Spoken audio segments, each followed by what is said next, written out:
اعوذ باللہ من الشیطان الرجیم بسم اللہ الرحمن الرحیم الحمد للہ رب العالمین الرحمن الرحیم مالک یوم الدین ایاک نعبد و ایاک نستعین۔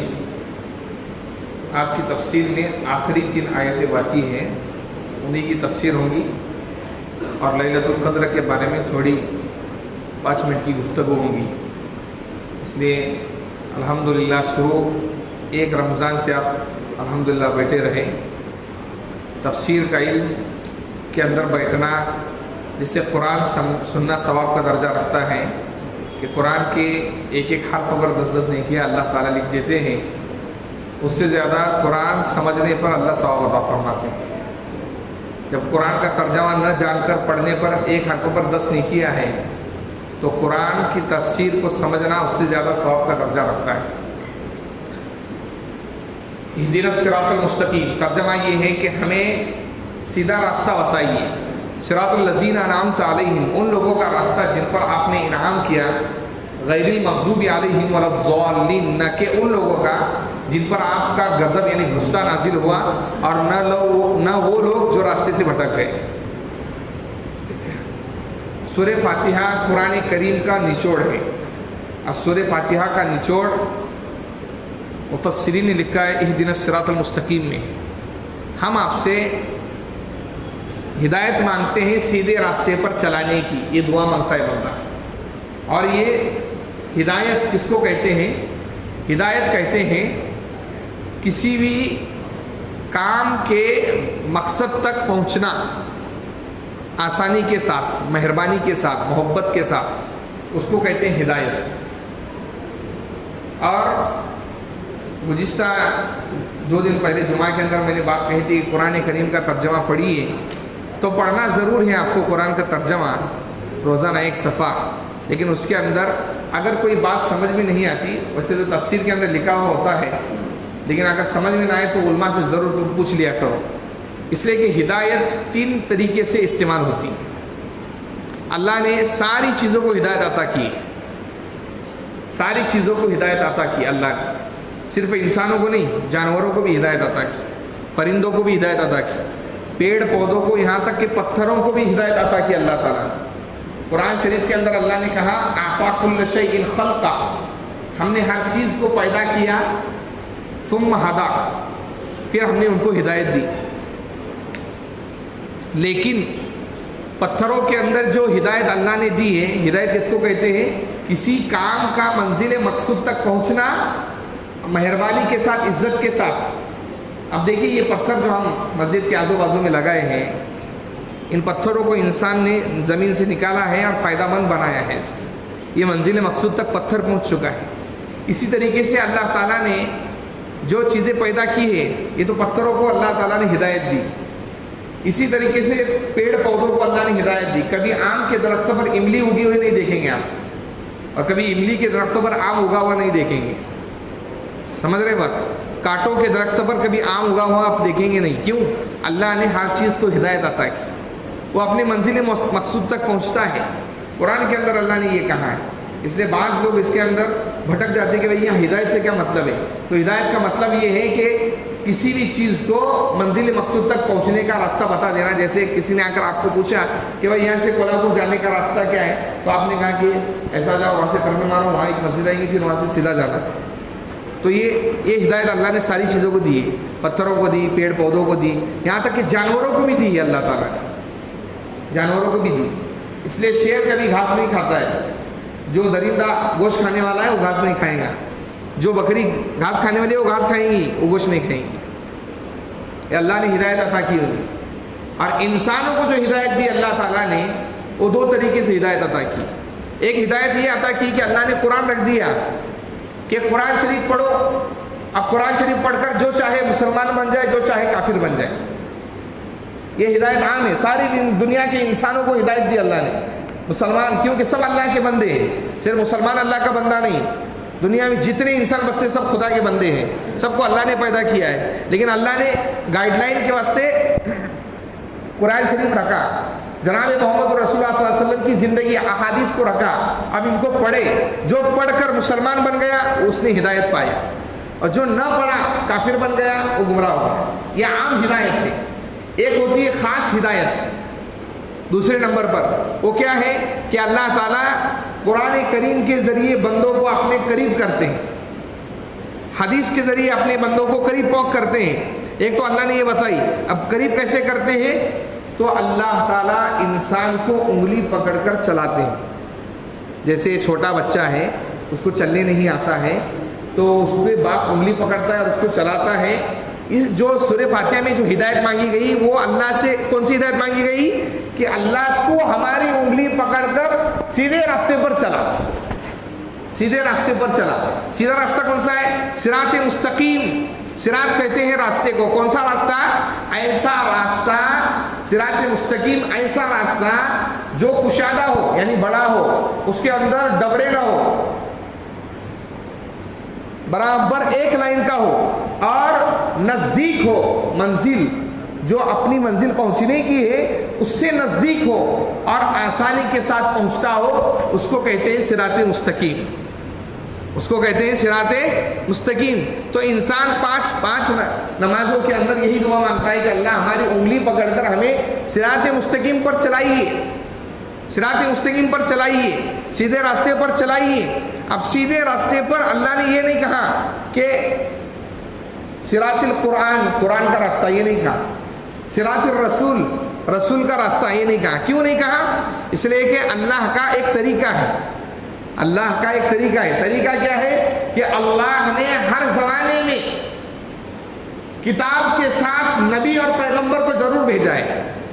کوئی کتاب پیغمبر کے بغیر نہیں آئی. توریت بھی آئی پیغمبر کے ساتھ، زبور بھی آئی پیغمبر کے ساتھ، انجیل بھی آئی پیغمبر کے ساتھ، قرآن کریم بھی آیا پیغمبر کے ساتھ. کیوں؟ اس لیے کہ اگر صرف قرآن کو پڑھیں گے، حدیث کو چھوڑیں گے تو گمراہ بن جائیں گے. صرف پیغمبر کو پڑھیں گے، قرآن کو چھوڑیں گے، پھر بھی گمراہ بن جائیں گے. دونوں چیزیں، کتاب اللہ ہے، رجال اللہ ہے. اللہ کی کتاب اور اللہ کے پیغمبر رجال اللہ، دونوں بھیجے اللہ نے گائیڈ لائن کے واسطے. اور اللہ نے یہ نہیں کہا صراط الرسول، رسول کا راستہ. کیوں؟ اس لیے کہ پیغمبر ایک متعین مدت تک آتے ہیں. ان کے انتقال کے بعد کیا کریں گے آپ؟ ان کا انتقال ہو جائے تو ان کے انتقال کے بعد کیا کریں گے؟ اس لیے اللہ نے آگے بتلا دیا صراط الذین انعمت علیہم، ان لوگوں کا راستہ جن پر ہم نے انعام کیا. اب قرآن شریف کی بعض آیتیں وہ ہیں جو ایک دوسرے کا مطلب بتاتی ہے. اللہ نے کن پر انعام کیا؟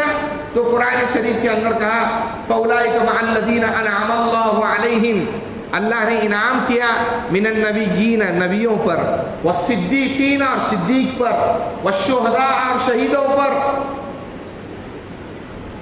اور اللہ نے آگے کہا کہ اپنے راستے کا بہترین دوست وَحَسُنَ أُولَٰئِكَ رَفِيقًا، یہ سب سے بہترین دوست ہے. والصالحین، اور نیکوکار، یہ چار لوگ. کیوں؟ اس لیے کہ نبی ہر زمانے میں آتے رہے اور انتقال ہو گیا. اب نبیوں کے بعد کون؟ تو صدیقین. صدیق کس کو کہتے ہیں؟ حضرت ابو بکر صدیق رضی اللہ تعالیٰ عنہ کو سب سے پہلے یہ خطاب ملا صدیق کا. کیسے ملا؟ اس لیے کہ ہر صحابی نے پس و پیش کیا ہے ایمان لانے میں. حضرت عمر بھی فوراً ایمان تھوڑی لائے. ہر صحابی نے کچھ نہ کچھ سوال کیا ہے. کسی نے سوال کیے، کوئی دوسرے کے کہنے پر لایا. حضرت ابو بکر صدیق کو حضور اکرم صلی اللہ علیہ وسلم نے آ کر کہا کہ مجھے اللہ نے نبی بنایا. تو کہا مجھے یقین ہے آپ پر، میں آپ کو نبی مانتا ہوں. اور معراج کی رات میں جب حضور صلی اللہ علیہ وسلم گئے، اس دنیا سے گئے آپ صلی اللہ علیہ وسلم، تو اللہ نے دنیا کو تھما دیا تھا. جیسے پنکھا چل رہا ہے تو اچانک اس کی گریوٹی ختم ہو گئی دنیا کی، اور زمین ایسے رکی رہی. اب یہاں پر سوچنے کی بات ہے، نکتے کی بات بتاتا ہوں. جب آدمی کے جسم سے اس کا دل نکالا جائے تو آدمی کے جسم میں کیا ہوتا ہے؟ ٹھہر جاتا ہے. اس ساری سرزمین کا جسم جناب محمد رسول اللہ کی ذات ہے. اللہ نے اپنے نبی کو زمین سے اوپر بلا لیا تو زمین ٹھہر گئی. گویا کہ ساری دنیا کا دل جناب محمد رسول اللہ ہے. اگر نبی نہ ہو تو اللہ دنیا کو تھما دیں گے. یہ جناب محمد رسول اللہ کی ذات ہے. اس لیے اللہ نے معراج کی رات میں ساری دنیا کی نظام کو ٹھہرا کر یہ بتایا کہ جیسے تمہارے جسم میں دل ہوتا ہے، دل کے نکلنے پر تمہارا جسم مردہ ہو جاتا ہے، اگر محمد رسول اللہ نہ ہوتے تو تم بھی دنیا میں نہ ہوتے، تم بھی دنیا میں نہ ہوتے۔ اور پھر اس وقت آپ صلی اللہ علیہ وسلم جنت اور جہنم کو دیکھ کر آئے، اور پھر آ کر مکہ کے لوگوں کو کہا تو مکہ کے لوگ مذاق اڑانے لگے۔ کیوں؟ اس لیے کہ اس زمانے میں اونٹ پر بیٹھ کر سواری کرتے تھے لوگ، مہینے مہینے لگ جاتے تھے۔ جب یہ کہا گیا تو مکہ کے مشرکین دیکھو محمد نعوذ باللہ بہکی باتیں کر رہا ہے، ایسا کہنے لگے۔ حضرت ابوبکر صدیق کو بلایا، کہا دیکھو تمہارا دوست کیسی باتیں کر رہا ہے۔ حضرت ابوبکر نے کہا اگر محمد نے کہا ہے تو سچ کہا ہے، اگر محمد نے کہا ہے تو سچ کہا ہے۔ اللہ نے اسی وقت کہا کہ صدیق، یہ صدیق ہے، ہر امتحان میں پاس ہے حضرت ابوبکر صدیق۔ اس لیے پختہ مسلمانوں کا عقیدہ ہے سارے نبیوں کے بعد سب سے افضل اگر کوئی شخص ہے حضرت ابوبکر صدیق رضی اللہ تعالیٰ عنہ، حضرت ابوبکر صدیق رضی اللہ تعالیٰ عنہ۔ مع النبیین والصدیقین، صدیق ہر زمانے میں رہیں گے۔ صدیق کس کو کہتے ہیں؟ جو سامنے بھی سچ بولے اور پیچھے بھی سچ بولے، سامنے بھی سچ اور پیچھے بھی سچ۔ سامنے مسلمان بنا ہے، تنہائی میں گناہ کر رہا ہے، جھوٹ ہے یہ۔ سامنے نیکوکار بنا ہوا ہے، پیچھے جا کر غیبت کر رہا ہے، جھوٹ ہے۔ مسلمان کی شان نہیں ہے۔ مسلمان جیسے ظاہر میں نیک رہتا ہے ویسا اکیلا ہو تو کوئی نہیں دیکھ رہا ہے، خدا دیکھ رہا ہے، پھر بھی گناہ سے بچتا ہے۔ اس کو کہتے ہیں صدیق، جو اپنی بات تنہائی کے اندر بھی سچ کرے اور لوگوں کے سامنے بھی سچ کرے، جو اپنا کام لوگوں کے سامنے بھی ویسا کرے اور گھر کے اندر جائے تو وہ بھی کام ویسا ہو۔ جیسے ہمارے یہاں مزاج کیا ہے کہ مسجد کے اندر ماشاءاللہ بہت بڑی نماز پڑھیں گے، لیکن جب گھر کے اندر جائیں گے اتنی تیزی سے نماز پڑھیں گے اللہ ہی جانتے ہیں۔ تو یہ صدیق نہیں۔ صدیق اس کو کہیں گے جو مسجد میں تقویٰ ہے وہ گھر کے اندر رہے تقویٰ، جو مسجد کے اندر تقویٰ ہے وہ گھر کے اندر رہے۔ صدیق ہر زمانے میں رہیں گے۔ والشہداء، شہید جو اللہ کے راستے میں جہاد کرتے ہوئے، جیسے غزہ کے مسلمان، اللہ ان کی مغفرت فرما دے اور ان کے صدقے میں ہماری مغفرت فرما دے۔ اتنا بڑا حوصلہ جو ہم نے سنا تھا کہ شیب ابی طالب کے اندر جناب محمد رسول اللہ صلی اللہ علیہ وسلم کو اور آپ کے چچا اور پورے آپ کے خاندان کو اور مسلمانوں کو گھاٹی میں بند کر دیا گیا اور پتے کھائے تو جیسے بکری پاخانہ کرتی ہے ویسا صحابہ پاخانہ کرتے تھے۔ کتابوں میں لکھا ہے، سیرت کی کتابوں میں، خدا کی قسم چھوٹے چھوٹے معصوم بچے جو ہے پتوں کو پیس کر اس کا جو ہے سوپ بنا کر پی رہے ہیں۔ شکر کرنا چاہیے ہمیں اللہ کا کہ اللہ نے ہمیں بچایا ہے۔ والشہداء، شہید ہر زمانے میں رہیں گے۔ اللہ حضور اکرم صلی اللہ علیہ وسلم نے کہا ہے الجہاد ماضی الی یوم القیامہ، قیامت تک جہاد رہے گا، کسی بھی سرزمین پر رہے گا، بند نہیں ہوگا جہاد، قیامت تک رہے گا، امام مہدی کے آنے تک اور عیسیٰ علیہ السلام کے آنے تک۔ والصالحین، اور نیکوکار لوگ، نیکی کرنے والے لوگ، یہ وہ لوگ ہیں جن پر اللہ نے اپنا انعام کیا۔ اب انعام کیا مطلب کیا ہے؟ ان لوگوں کے راستے پر چلو۔ اگر صراط مستقیم پر چلنا ہے تو ان لوگوں کے راستے پر چلنا پڑے گا۔ ان کو چھوڑ کر اگر دوسرے راستے پر چلے گئے تو ڈائریکٹ جہنم میں جائیں گے، کوئی راستہ نہیں پھر دوسرا بچانے والا۔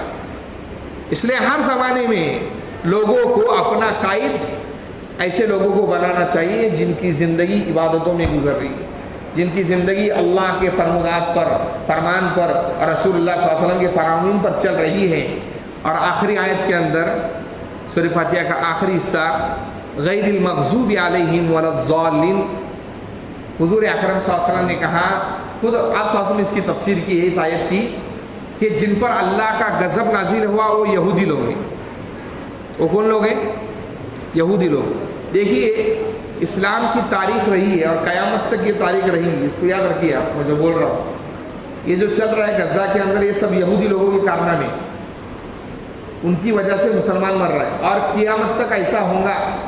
اور یہی یہودی لوگ دجال کا ساتھ دیں گے اور عیسیٰ علیہ السلام ان کو قتل کریں گے پکڑ کر۔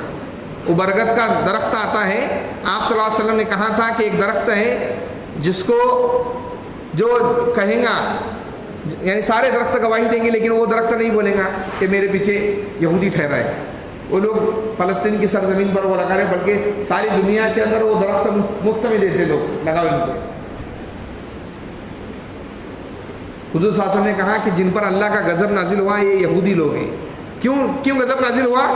اس لیے کہ انہوں نے جان بوجھ کر توریت کے احکام کو جان کر انہوں نے لوگوں کے سامنے اپنا پیٹ بھرنے کے لیے، اپنی خواہش پوری کرنے کے لیے توریت کے اندر آیتوں کو کاٹ دیا، صفحوں کو مٹا دیا۔ خود حضور اکرم صلی اللہ علیہ وسلم کے زمانے میں ایک عورت لائی گئی جس کا نام فاطمہ تھا، چوری کی تھی، اس نے چوری کی تھی، اور اس توریت کے اندر سزا لکھی ہوئی تھی کہ ہاتھ کاٹا جائے، لیکن ان کا قانون کیا تھا؟ مالداروں کے لیے الگ قانون، غریب کے لیے الگ قانون۔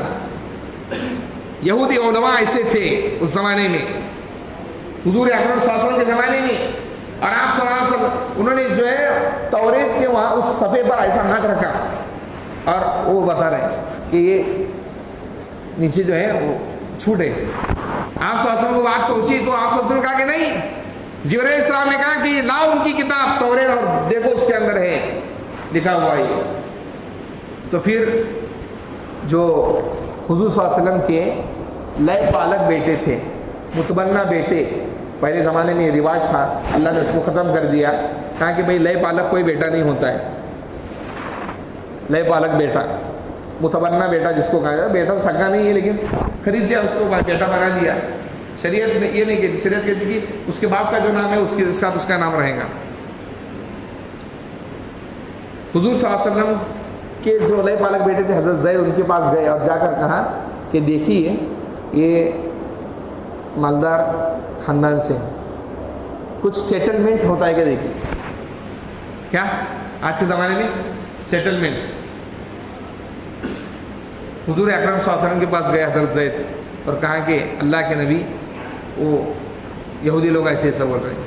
آپ صلی اللہ علیہ وسلم کی ایک شان تھی، جب بھی آپ صلی اللہ علیہ وسلم غصہ ہوتے تھے تو آپ کے چہرے میں ایسا لگتا تھا کسی نے انار نچوڑ دیا ہے، اتنا سرخ ہو جاتا تھا۔ تو آپ صلی اللہ علیہ وسلم غصہ ہو گئے اور کہا کہ زید اگر اس کی جگہ فاطمہ بنت محمد ہوتی، یعنی میری بھی اگر بیٹی ہوتی تو میں اس کا ہاتھ کاٹ دیتا۔ تو انہوں نے جان بوجھ کر توریت کے اندر کیا کر دی؟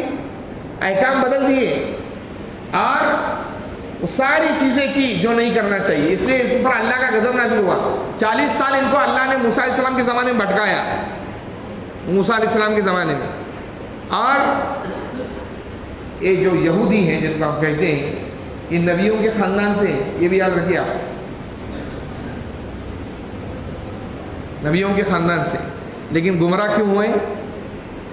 اللہ کے احکام کو جان کر دنیا کے خاطر اپنے توریت کے سارے احکام کو پس پش ڈال دیا۔ ساری دنیا کے اندر جو سود کا نظام چلتا ہے وہ یہودی لوگ چلا رہے ہیں، ساری دنیا کے اندر۔ ورلڈ بینک یہودی لوگوں کے ہاتھ میں، امریکہ کی نوٹ چھپانے کی کمپنی جو ہے مشین وہ یہودی لوگوں کے قبضے میں، اخبار جو بڑے بڑے نیوز چینل ہیں، الجزیرہ، نام تو عربی ہے لیکن سب یہودی لوگوں کا خریدا ہوا ہے۔ 62 اسلامی ملک ہیں، 62 اسلامی، لیکن سب کو جیسے کتے کے گلے میں پھندا باندھتے ہیں ایسے پھندا باندھ کے رکھ دیا ہے یہودی لوگوں نے۔ ایک بھی ملک نہیں اٹھ رہا ہے غزہ کے واسطے، سب کو پیسوں کے لالچ میں اور سود کے اندر ڈبو دیا ہے انہوں نے۔ یہ یہودی قوم ہے جن کو اللہ نے عقل دی، شاطرانہ چال چل کر حضور صلی اللہ علیہ وسلم کے زمانے سے آپ صلی اللہ علیہ وسلم کو نعوذ باللہ دشمنی اس لیے کی کہ یہ ہمارے خاندان میں پیدا نہیں ہوئے، یہ قریش میں پیدا ہوئے اور نبی بن کر آئے، اس لیے نبی نہیں مانا انہوں نے۔ یہودی لوگوں نے آپ صلی اللہ علیہ وسلم نبی کیوں نہیں مانا؟ قرآن کریم کہتا ہے الذین یعرفونہ کما یعرفون ابناءہم، جیسے باپ اپنے بچے کو جانتا ہے ایسے یہ محمد رسول اللہ کو نبی جانتے ہیں، لیکن نبی نہیں مانا انہوں نے۔ کیوں نہیں مانا؟ کہتے تھے کہ یہ ہمارے بنی اسرائیل خاندان سے نہیں آئے، اس لیے ہم ان کو نبی نہیں مانیں گے، اور وہ دشمنی ابھی تک مسلمانوں سے چلی آ رہی ہے۔ اللہ نے قرآن میں کہا ہے کہ ہمارا غصہ ان پر برستا ہے، اگر اللہ نے یہ نہ کہا ہوتا تو دنیا سے مسلمانوں کا کب کا خاتمہ کر دی ہوتی، کب کا خاتمہ کر دی ہوتی. ساری دولت، ساری ٹیکنالوجی، ساری مہارت دنیا کی ان کے پاس پڑی ہوئی. ایک کتاب ہے 3 جلدوں میں، 3 پارٹوں میں کتاب ہے، اس کو پڑھ لے آپ، ہندی کے اندر بھی ملتی ہے. دجال کون کب کہاں کتاب لکھی ہے، پڑھنا چاہیے. مسلمان ہمیشہ جاگا ہوا رہتا ہے. ایک مسلمان کی صفت کیا ہے کہ مسلمان عقل مند اور ہوش مند، اور دنیا کے اندر کیا حالات چل رہے ہیں اس سے سمجھ بوجھ رکھتا ہے اس کی. آپ اس کتاب کو پڑھے، 3 پارٹ ہے اس کے، ہندی کے اندر بھی ہے وہ. دجال کون کب کہاں میرج کے اندر آپ کو مل جائیں گے. ساری یہودی لوگوں کی حقیقت معلوم ہو جائے گی. صرف اللہ نے کہا کہ ہمارا غصہ پڑا ہوا ہے، اس لیے آج مسلمان بچے ہوئے، ورنہ اتنی محنت کرنے کے بعد، اتنی کوشش کرنے کے بعد دنیا میں مسلمان زندہ ہے تو یہ محمد رسول اللہ کی رحمت اور اللہ کی رحمت کی وجہ سے. یاد رکھیے آپ. اور اللہ نے آگے کہا وَلَضَّالِّينَ، اور حضور صلی اللہ علیہ وسلم نے خود تفسیر کی ہے. ظالم گمراہ ہوئے. کون گمراہ ہوئے؟ عیسائی لوگ. علم حاصل نہیں کیا تو عیسیٰ علیہ السلام کو خدا بنا دیا. کیا بنا دیا؟ خدا بنا دیا. عیسیٰ علیہ السلام کو خدا، اللہ کو خدا، اور عیسیٰ علیہ السلام کی ماں کو خدا، تینوں کو خدا مانتے ہیں عیسائی لوگ. اللہ نے قرآن کے اندر کہا ہے کہ وقالت الیہود عزیر ابن اللہ، کہ یہود کہتے ہیں کہ عزیر اللہ کے بیٹے ہیں. عزیر علیہ السلام جو موسیٰ علیہ السلام کے ساتھ پیدا ہوئے، موسیٰ علیہ السلام کے ساتھ پیدا ہوئے، لیکن دونوں کا انتقال ایک وقت میں ہوا.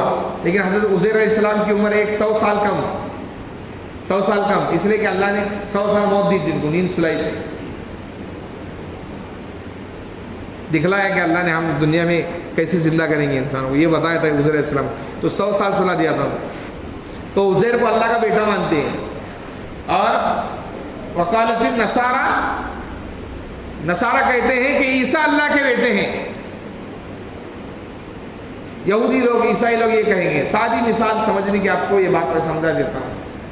اللہ رب العزت نہ کھاتا ہے، نہ پیتا ہے، نہ شادی کرتا ہے، اور قیامت کے قریب عیسیٰ علیہ السلام اتریں گے. عیسائی لوگ اس کو مانتے ہیں. اس لیے قیامت سے پہلے جو عیسائی لوگوں کے پاس ٹیکنالوجی ہوں گی، وہ عیسائی لوگ عیسیٰ علیہ السلام کو ہاتھ پر ہاتھ رکھ کر مسلمان ہو جائیں گے اور مسلمانوں کا ساتھ دیں گے. تو عیسائی لوگ عیسیٰ علیہ السلام کو خدا کہتے ہیں. سادی بات، موٹی بات سمجھ لے آپ. اللہ کھاتا نہیں، پیتا نہیں، نہ اس کو موت آتی ہے، نہ وہ کسی کا محتاج ہے. عیسیٰ علیہ السلام نے کھایا، پانی پیا، سوئے، چلے پھرے، خدا کیسے ہوئے؟ موٹی بات میں نے سمجھا دیا. جو کھاتا ہے وہ خدا نہیں ہو سکتا، جو پیتا ہے وہ خدا نہیں. ان کا کہنا یہ کہ خدا کے جسم کے حصے سے نکلا ہوا ہے. تو خدا کے جسم کے حصے سے نکلا ہوا ہے تو خدا کے جیسا ہمیشہ رہنا چاہیے تھا. پھر آسمان پر کیوں گئے؟ اللہ نے آسمان پر اٹھایا نا انہیں، کیوں اٹھایا؟ پھر یہاں رہنا چاہیے. تو صراط مستقیم ہر دعا کے اندر مسلمان بندہ مانگتا ہے کہ ہمیں سیدھے راستے پر چلائیے. یہ صرف آخرت کے کام کے نہیں ہے، آپ کا دنیا کا کوئی کام ہو تو علماء نے لکھا ہے درود شریف پڑھے اور آپ نے گیرج شروع کیا ہے، دعا کریں اہدنا الصراط المستقیم کہ اللہ تعالیٰ ہمارے گیرج کے راستے کو سیدھا بنا، یعنی ہمارا گیرج کا کام سیدھا ہو تو اس کے اندر برکت آئیں گی. کھانا بنا رہے آپ اہدنا الصراط المستقیم، وہاں بھی پڑھے. شادی کر رہے آپ اپنی لڑکی کی، اہدنا الصراط المستقیم، یعنی اس کی شوہر کی اور اس کی لائف اچھی بن جائے گی. ہر چیز کے اندر، دنیا کے تمام معاملات کے اندر یہ دعا مانگے آپ. کوئی بھی چیز اہدنا الصراط المستقیم. اور آخرت کے اندر کیا کرنا ہے؟ نماز کے اندر جو پڑھتے ہیں وہ دعا ہم اس طریقے سے مانگتے ہیں کہ اللہ ہم چل نہیں سکتے، ہماری انگلی پکڑیے اور سیدھے راستے پر چلائیے. جو دنیا کے اندر نبیوں کے، صدیقین کے راستے پر چلے گا اور شہداء کے، نیکوکار لوگوں کے راستے پر چلے گا، وہی کل قیامت کے دن جو پل صراط ہے جس پر سے سارے انسانوں کو گزرنا ہے، کوئی نبی نہیں بچ سکتا اس راستے سے، کوئی ولی نہیں بچ سکتا، سارے لوگوں کو اس پر سے گزرنا پڑے گا. سارے لوگوں کو، مسلمانوں کو بھی، کافروں کو بھی. جو کافر ہو جائیں گے وہ گر جائیں گے نیچے. جو دنیا میں صراط مستقیم پر چلے گا وہ پل صراط پر آسانی کے ساتھ گزر جائے گا. اس بات کو آپ یاد رکھ لیں. اور کوئی آدمی دنیا کے اندر صرف اور صرف قرآن کریم کے احکام کو دیکھ کر اگر نیک بننا چاہے تو نہیں بن سکتا. ہر زمانے کے اندر اللہ والے موجود ہیں، آپ ان کو پرکھ لیں، ان کی زندگی کو جانچ لیں، پھر وہ جو کہتے ہیں ان کی باتوں پر آپ عمل کریں. ایک بزرگ تھے، ان کے پاس ایک آدمی گیا. بزرگوں کے بارے میں اکثر لوگوں میں یہ مشہور ہے کہ بھئی کوئی کرامت ہونی چاہیے. سب سے بڑی کرامت بتاتا ہوں میں کیا ہے. تو بزرگ تھے، تو 10 سال ایک مرید رہا ان کے پاس، اور اس نے 10 سال کے بعد کہا کہ حضرت میں جا رہا ہوں. تو حضرت نے کہا کیوں جا رہے بھائی؟ کہا میں نے تو بہت سنا تھا کہ آپ کی بہت کرامتیں ہیں، لیکن میں نے تو ایک بھی کرامت نہیں دیکھی آپ کی. میں نے تو، ہمارے یہاں کرامت کا مطلب کیا ہے؟ ایسا آسمان میں الٹا اڑنا چاہیے، ہوے پر ایسا بھاگنا چاہیے، پانی نہیں تو وہ گرم تیل کے اندر ہاتھ ڈال دے، وہ ہو گیا ولی. یا اللہ حفاظ فرمائے. سب سے بڑی کرامت سنیے آپ. وہ بزرگ نے کہا بھائی میں نے 10 سال میں کبھی نماز قضا کی؟ کہا نہیں. کہا روزے قضا کیے؟ کہا نہیں. سنتیں چھوڑی؟ کہا نہیں. تہجد چھوڑی؟ کہا نہیں. قرآن شریف چھوڑا؟ کہا نہیں. تو وہ اس سے بڑی کرامت کیا ہو سکتی ہے دنیا میں؟ اس سے بڑی کرامت کیا ہو سکتی ہے؟ ہمارے لوگوں کا مزاج کیا ہے؟ جو آدمی نماز نہیں پڑھتا ہے اس کو ولی بنا دیا ہم نے، جو سنتوں سے دور ہے. یاد رکھیے نقشے نبی کے ہیں جنت کے راستے، نقشے قدم نبی کے ہیں جنت کے راستے. جنت تک پہنچنا ہے تو نبی اکرم صلی اللہ علیہ وسلم کے قدم پر چلنا پڑے گا. اللہ سے ملاتے ہیں سنت کے راستے. اللہ تک پہنچنا ہے تو محمد الرسول اللہ تک پہنچنا پڑے گا. محمد کی محبت دین حق کے شرط اول ہے. اس دین حق اسلام کی پہلی شرط کیا ہے؟ محمد کی محبت. جب حضور اکرم صلی اللہ علیہ وسلم کی محبت ہوگی تو لا محالہ یقیناً محمد رسول اللہ صلی اللہ علیہ وسلم کے طریقے پر چلیں گے آدمی. محمد کی محبت دین حق کی شرط اول ہے. اگر اس میں ہے خامی تو پھر سارا دین نامکمل ہے. اس لیے اپنی زندگی کے اندر سنتوں کا اہتمام کریں، قرآن کریم کی پڑھنے کا اہتمام کریں. یہ سورہ فاتحہ کی آخری تفسیر تھی. اب ایک آخری نسخہ میں شب قدر کے بارے میں بتاتا ہوں. فضائل اعمال میں آپ نے پڑھا ہے لیکن میں بتا دیتا ہوں. دیکھیے میں 31 سال کا ہوں، کوئی 35 سال کا ہوگا، کوئی 40 سال کا ہوگا، کوئی 50 سال کا ہوگا. یہاں تک جو ہماری زندگی گئی. اب اس کو چھوڑے. اب شب قدر اب طے کر لے کے آپ ڈھونڈیں گے تو آپ کو بولیں گے یار یہ رات ہو وہ رات ہو. کچھ علماء یہ کہتے ہیں، کچھ علماء یہ کہتے ہیں. ایسا ہوگا. فضل عمل میں یہ لکھا ہے، یہ بھی قول ہے، یہ بھی ہے، یہ بھی. 5 رات جاگیں گے کیسے؟ جاگنا ہے، یہ کرنا ہے، پھر سوئیں گے. آپ ایک کام کریں، آج 27ویں رات قرآن کریم بھی الحمدللہ ہمارے یہاں سے مزاج ہے مہاراشٹر میں کہ قرآن کریم 27 کو ختم کرتے ہیں. زندگی کی ہر رمضان کی 27ویں رات کو جاگ کر عبادت کریں. آپ یہاں سے 2024 سے شروعات کریں، 25-26 جب تک اپنے کو موت نہیں آتی اس وقت تک ہر 27ویں رات کو جاگ کر عبادت کریں. باقی رات نہ جاگے. آپ بول رہا ہوں، میں سیدھا بول رہا ہوں اس لیے کہ آپ لوگ، میں نے کہا باقی رات جاگو تو آج جا کر آدھی رات جاگیں گے، سوئیں گے، پھر دوسری رات اٹھیں گے، کل آدھی رات جاگا تھا آج آدھی رات جاگوں گا، وہ ایک کر لیں گے. 27ویں رات زندگی کے ہر سال کے اندر جاگے آپ. اللہ تعالیٰ کسی نہ کسی زندگی کے سال کے اندر 27ویں رات کو شب قدر تو رکھیں گا. سمجھ میں آ رہی بات؟ تو 83 سال عبادت کرنے کا ثواب مل جائے گا. آپ نے 1000 مہینے عبادت کرنے کا ثواب مل جائے گا. میں نسخہ بتا رہا ہوں، سمجھ میں آ رہا ہے آپ کو؟ اب اس میں عبادت کیا کرنا ہے تو معلوم ہے آپ کو. جو چاہے وہ کرو آپ، لیکن باتیں کرنے پر ثواب نہیں. اللہ تعالیٰ نے جو شب قدر کو چھپایا اس کی وجہ کیا بتاؤں؟ اللہ کو معلوم تھا کہ یہ مسلمان جو قوم ہے نا، بہت کچھ لوگ ایسے ہیں کہ جان کر بھی گناہ کریں گے. اب دیکھیے اب میں آپ کو بتاتا ہوں، رمضان کے مہینے میں بہت سارے لوگ تراویح چھوڑ کر ادھر ادھر بوملتے پھر رہے، گھوم رہے. اگر اللہ نے شب قدر 27 کو لکھ دی ہوتی اور پھر بھی کوئی بندہ مسلمان اس رات کی بے قدری کرتا تو اللہ اس کی خطرناک پکڑ کرتے. اس لیے اللہ نے چھپا دیا کہ کل قیامت دن وہ بولے کہ اللہ تعالیٰ مجھے معلوم نہیں تھا.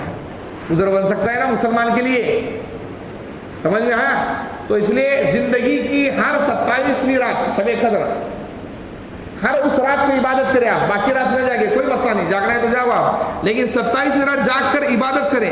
زندگی کا 1 سال نہیں, کئی سال انشاءاللہ اگر اللہ نے شب قدر رکھ دی تو 1000 مہینے کے برابر عبادت کرنے آپ کو ثواب مل جائے گا. اس کے اندر چاہے آپ درود شریف پڑھے, نفل نماز اپنے ماں باپ کے نام سے پڑھ کر بھی آدمی 2 رکعت نفل نماز, 4 رکعت نفل نماز پڑھ کر اپنی ماں کے نام سے, مرحومہ ماں کے نام سے, مرحومہ باپ کے نام سے, دادا دادی دادا نانی کے نام سے نماز کا ثواب پہنچا سکتا ہے. دعا کرے کہ اللہ میں نے جو 2 رکعت نفل نماز پڑھی یہ میری اس کا ثواب میری ماں کو پہنچا دے. مردے ہمارے ثواب, جو مردے قبر کے اندر ہیں وہ ہمارے ثواب کے محتاج رہتے ہیں, وہ روزانہ انتظار کرتے ہیں. اس لیے میں تو ہمارے تعزیوں کے اندر کوئی مرتا ہے اس کو ایک ضرور بات بولتا ہوں کہ بھائی ادھر آؤ, روزانہ رات میں 2 رکعت نفل نماز پڑھنا ہے تمہارے کو, اور تمہارے جو امی ابا کا انتقال ہوا ہے روزانہ رات میں 2 رکعت نفل نماز پڑھ کے ان کو روزانہ بخشنا ہے. تو الحمدللہ کئی لوگ اس پر عمل کرتے ہیں, تو آپ بھی عمل کریں تو اچھی بات ہے.